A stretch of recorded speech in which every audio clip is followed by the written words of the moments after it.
YouTube, what is going on, man? It's Blake Baker back again with another video. If you could do me a favor, please hit that like button, hit the subscribe button, turn on bell notifications so you never miss a video.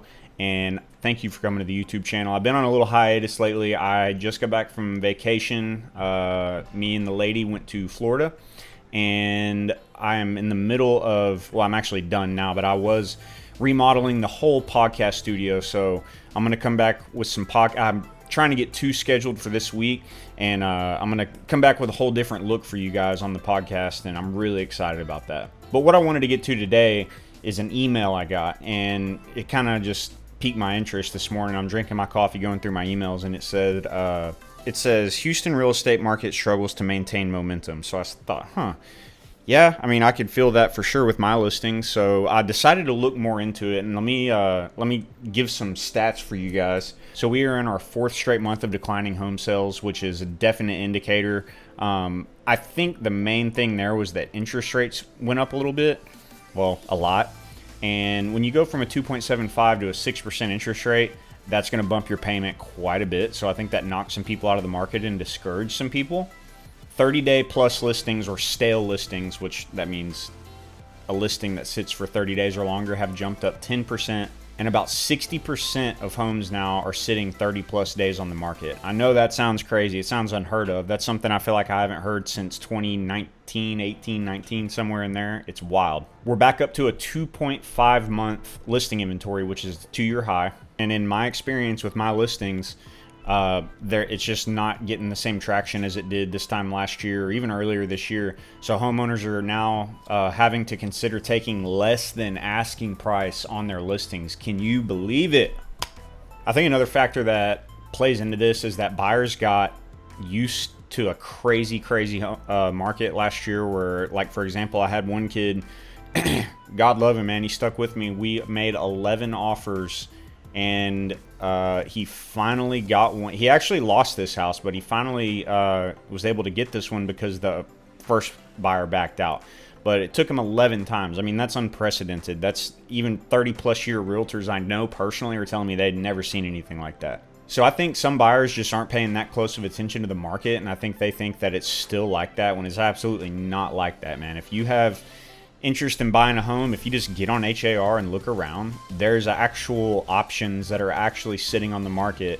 And you know, I've been working with a couple sets of buyers lately where they send me something really nice and like in League City or Friendswood, and 5, 6, 7 days on the market, and they have no offers. And it's not as good for sellers, but I think it's better overall for the market because it's just so much less stressful on everybody, and it gives everybody a chance to actually obtain that American goal of homeownership. Keep in mind, Ronnie Matthews told me that in the early 90s, it was typical for a listing to sit 8 to 10 months before it sold. Months. In the month of June, a third of active listings had to reduce their price, which is another thing I haven't seen since 2018, 19.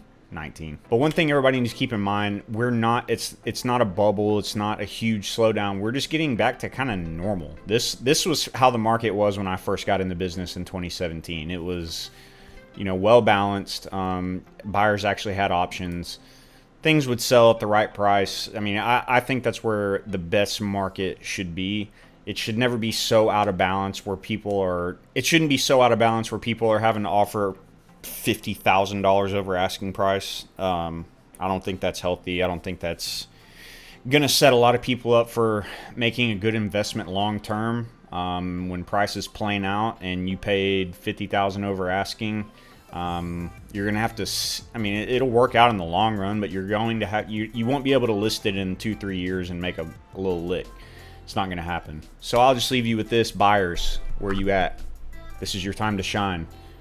I want you to just do me a favor. Get on HAR, look around, get your Zillow or whatever app you like to use. It doesn't really matter, but just look around, look at the options.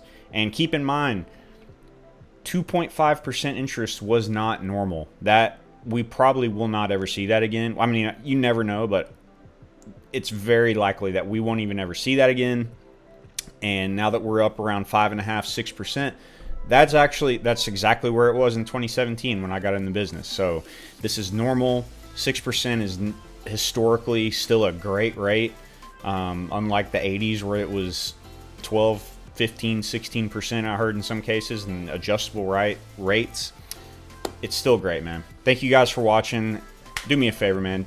Hit the like button, hit the subscribe button, turn on bell notifications so you never miss a video. Tell your friends, tell your family, watch my podcast. Like I said, I got two episodes lined up for this week. I have one really special one that I'm super stoked about if we can just get this thing on paper. So super excited, and I appreciate it. Talk to you guys later.